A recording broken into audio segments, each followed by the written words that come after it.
the Financial Survival Network, helping you to survive and thrive in the new economy. Get our complimentary newsletter at financialsurvivalnetwork.com. This is the Financial Survival Network. You are listening to the financialsurvivalnetwork.com. I'm Kerry Lutz on 1590 WPSL. Well, we always talk about financial survival, but you know that without personal survival, financial survival is really irrelevant. So we've got an expert who really understands what it takes to keep you and your family safe, and simple steps that you can take to ensure your own safety and your family's safety. David Nance, nationally acclaimed safety expert. Thanks for being with us, David. Good to be here, Kerry. Thank you. So keeping yourself safe. For instance, I gave you an example. When I go into a movie theater, I look for the emergency exits. When I go into a nightclub, especially if it's crowded, I look for the emergency exits. You have to plan, don't you? Absolutely. It's a mental process that we talk about. We call it condition yellow. It's a relaxed 360-degree awareness of your surroundings with a plan. We focus on relaxed. We don't want you to be paranoid. We don't want you to be exhausted. We want you to be able to enjoy your life, but you need to do some simple things in advance. A little preparation with what you just spoke of will go a long way to keeping you and your family safe should an emergency take place, should there be a threat to your immediate surroundings. And definitely, emergency exits is a must. You look at what happened in Rhode Island in that nightclub where they had the pyrotechnics that caused the fire, and I think close to 100 people perished. And you had the incident earlier this year in Latin America where there was a fire that took place in a nightclub. Everyone goes for the same exit. It's the place they came in. That's the only one they know of. And you have, hundreds of people trying to pile through a small opening, and people get trampled. So, when you go into those situations, you go into a theater, you go into a restaurant, crowded nightclub, concert venue, things of that nature, look for those alternative exits and make sure they're functioning. So if an incident does take place, you and your family go to the door that's less likely to be have traffic towards, so you can escape safely without being trampled. Makes a lot of sense. And you've obviously studied this, and you've studied when things don't go right, there's a loss of life or injury. What is the biggest mistake or biggest three mistakes that people make when they're confronted with an emergency situation? Well, first, it's they're just completely caught off guard. A lot of people assume it's not going to happen to me, it's not going to happen to my family. They've given really no thought to their personal safety. They don't have a plan. And when something high-stressed emergency situation, they're presented with that, they freeze. They don't know what to do, and they become a victim. They're what's called a soft target. And when you're a soft target, the threat they're going to focus on you. They seek you out. So in our previous conversation, we were talking about if you're prepared and you have that relaxed alertness about you, you're most likely going to deter a threat before the attack even begins. That's what we try to do. We try to prevent these things from occurring.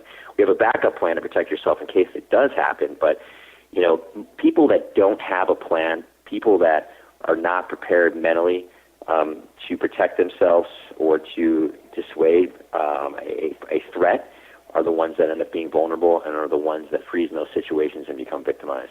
Yeah, that's so interesting. So you allow yourself to become a victim because you don't have a plan and you never thought it could happen to you.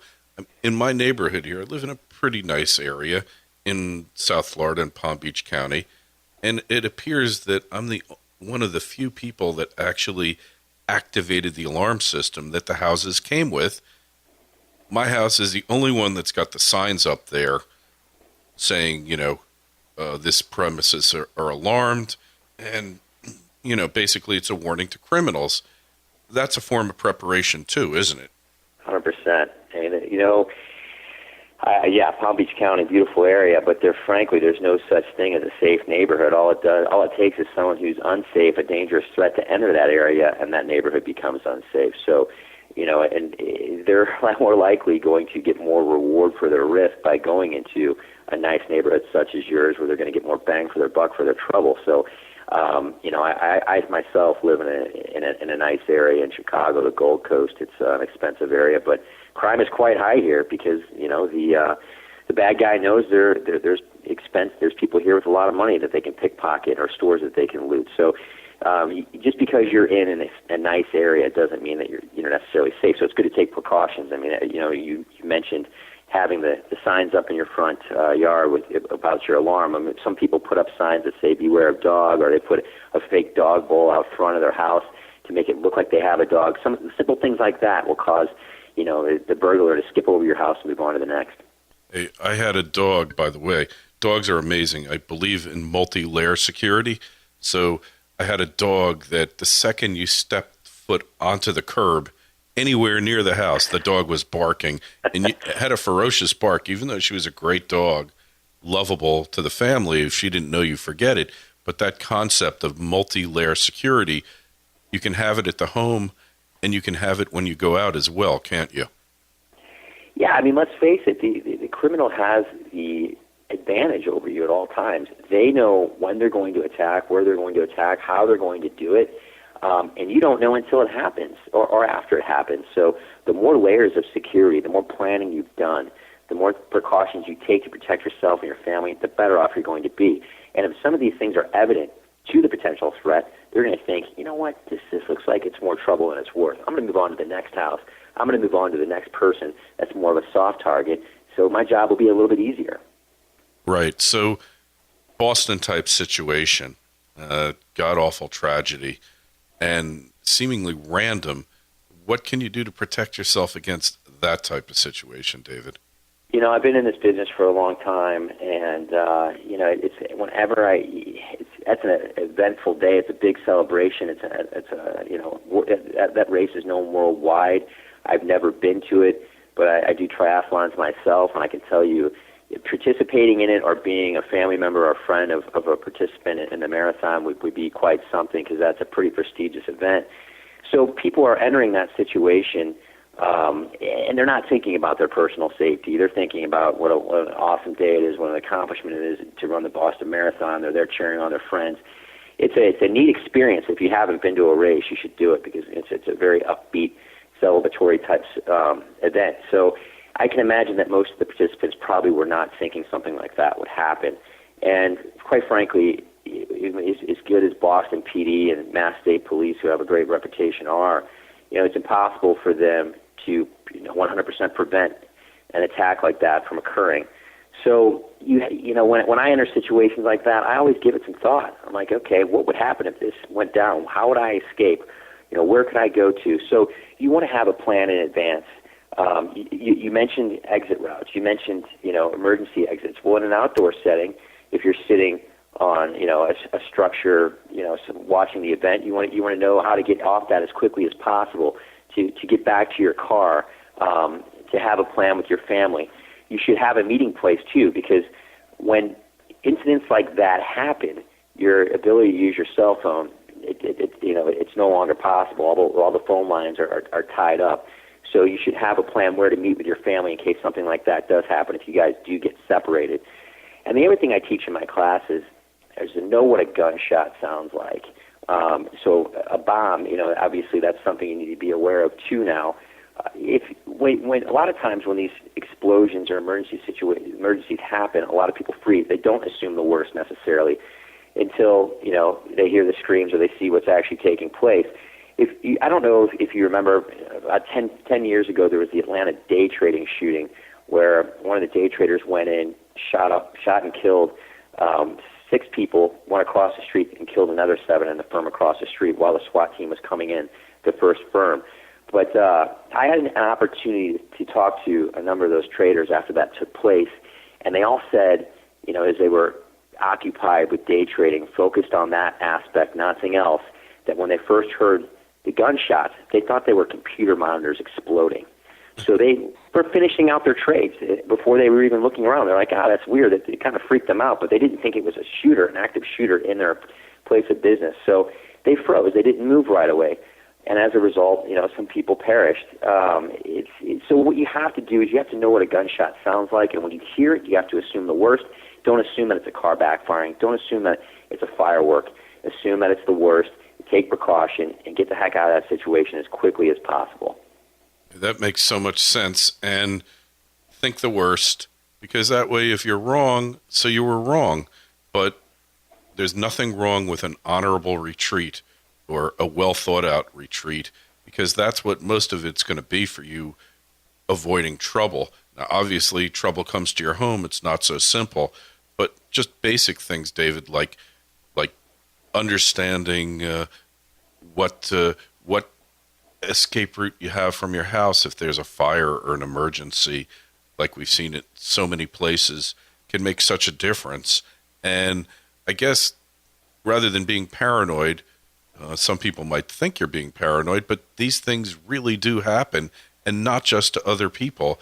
They can happen to you. So at that point, I guess you have several plans. Like when you go out the door or you're dealing with your family or something like that, what's the thought process that goes through your head?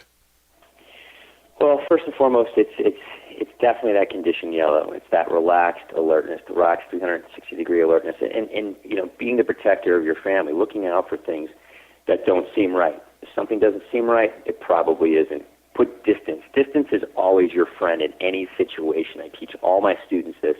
If there is a potential threat, put distance between yourself and that threat. If it's a person coming up to you and your family asking for directions, asking what time it is, saying there's an emergency, they need to use your cell phone, that's probably not in your best interest to allow that person to get close to you and your family. Let someone else help them. If you're by yourself and in a situation and it appears to be okay, use your best judgment. But more often than not, I would tell you that let someone else help that individual out. They're trying to distract you. They're trying to close that gap. They're using a distraction technique, throwing you off guard. I've actually been victimized by that myself in the past, and it's something that they're doing to throw you off. But more than anything, look for things that are out of the ordinary. Encourage your family to speak up, whether they're with you or not. If your children are away at school or some sort of social event, if something doesn't seem right, they should tell the parent there that or the adult there that's watching over them. Or you should tell if something doesn't seem right for you, get your family out of that situation. Pay attention to your inner voice. If it doesn't feel right, it probably isn't. It's time to extract yourself from that situation. And then back to the Boston situation, if anyone had seen, these individuals place those bags and walk away from them, they probably would have thought, that doesn't seem right. Well, if you see something, say something. That was repeated over and over again regarding the Boston situation, and that's what you should do. A lot of people they're concerned about social norms, looking at like they're paranoid if they speak up. Forget that. It's better to be safe than sorry. It's better to be safe and then worry about what someone thinks about you being a little bit too erring on the side of safety. Always err on the side of safety, absolutely. Distance is your friend. Put distance between yourself and a threat. Yeah, that makes total sense. And one thing you kind of were alluding to is situational awareness, which is something that they don't seem to teach in schools, that very few people have any clue about, other than people that are trained to be observers, like law enforcement and other emergency personnel, but know what's around you, know what's going on. Especially women seem to have real poor situational awareness. You see it on the highways all the time, because that's all about situational awareness. And how do you build your situational awareness? That's what I'm really curious about. One of the things, this is a great question. It's a fun situation a fun thing you can do. Some of my colleagues talk about, and you mentioned earlier about being victimized. It's what my colleagues say is that you're not so much a victim, you're a volunteer, because you're making yourself vulnerable, you're making yourself a soft target, so the threat singles you out and they put the attack on you. So you want to prevent that from occurring. But one of the ways you can build up your situational awareness, when next time you're in a public setting, an airport, a mall, walking down the street, look at the people who are soft targets. Look at them paying attention to their cell phone, looking down, just not aware of what's going on around them. You see it now when you're driving. People walk right out in front of you when you have a green light. They walk right through a stop sign. We're just oblivious. The problem with this technology, these iPhones, smartphones, no one is present because they're thinking about the internet, what's going on the other, who they're speaking to on the other side of that on the other side of that phone, whether they're texting or talking to that person. So this technology has made us very vulnerable. We're not present in our immediate situations these days, and that's a big problem. So if you want to build up your situational awareness, learn from those who around you who are making themselves soft targets. Look and see what they're doing. Then look at those who look like they're confident, walking with their shoulders back, head up, scanning the area, look confident. Those are the people that are less likely going to be approached by a threat. That's the situation. That's who you want to model. You want to follow that. You're going to make yourself and your family much safer. Yeah. So you don't want to be walking down the street with your iPod, your iPhone, blasting music, oblivious to everything, and texting while you're listening to the music. Then you really are. You're not just a soft target. You got a bullseye on your back, because who are they going to go after? The person who never sees them coming, right? Absolutely. I mean, you can do that if you're walking with a bodyguard 24/7, but if you're by yourself, it's probably not a good idea. Yeah, I've yelled at my kids over that. It's so true. Well, David, it's really been a pleasure. Obviously, you're going to want to find out where David's website is, how to contact him. David, give us that information, please. Sure. It's personalsafetyexpert.com, personalsafetyexpert.com. A lot of good information on there about various situations where you can protect yourself and your family. And there's a great blog on there right now about the threat of cyber terrorism and some things that you can do to protect yourself if that situation should ever occur. There's been a lot of chatter about that over the last few months. Yeah, and that's a classic case of virtually nobody having situational awareness of the threats that you and your data and your financial world face. The threats are vast, they're global in scale, and they're ceaseless 24/7. And we're just one technological innovation away from a complete financial meltdown, at least temporarily. I don't know, David, if you've watched those bank glitches that they've had in Europe, we've seen them where Chase Manhattan Bank had zero balances on a bunch of people, a bunch of their customers, and this thing is really serious. It absolutely is. Federal government has been talking to the banks in the United States and big businesses about this. I mean, it's not so much if, it's when. And like you said, I mean, it could crumble us for days on end. And you saw what happened with Hurricane Sandy in New York. Normally a fairly friendly city. People were not friendly when they couldn't get food. When there were only so many people that could get on a bus. They're boxing one another out. They're smashing one another to get on that bus or to get into that store to get the bottle of water. I mean, you have to be prepared in advance, because if you're trying to, make ends meet after the fact, it's pretty tough. And yeah, you're so right. And I'm just going to use that as an opportunity to plug one of our main sponsors, which is preparewise.com. They sell emergency preparedness food. The stuff actually tastes good, David. I mean, you wouldn't think that freeze-dried food could taste good. Their pasta's delicious, really cheap, like cost you a couple bucks a day. I've got a 6-month supply, not because I'm paranoid. I just kind of accumulated it over time. I think it's a good idea. I think you really need to stock up on it. Also, they've got emergency preparedness food for your cats and dogs as well, which is something that you never think about. Use the code Lutz. You get free shipping and a discount. David, again, thank you so much for being on the Financial Survival Network. You're going to be our go-to guy on matters of personal and family security. Thanks, Kerry. Much appreciated. You live in Florida just like me, and you know all about floods, tropical storms, and hurricanes. And you know that the key to surviving is preparation, which is why you should go right now to www.preparewise.com and order some emergency preparedness food now. I did, and I feel better knowing I have it. It's extremely inexpensive and makes so much sense. Did you see those people in New York, regular folks like you and I, dumpster diving? It just makes so much sense to be prepared, and the food tastes quite delicious. There's no chemicals, it's certified GMO-free, so there's no reason not to order. Go to the site now, preparewise.com. Make sure you use the code LUTZ, L-U-T-Z, and you'll get free shipping, and depending upon your order, a whole lot more. That's preparewise.com.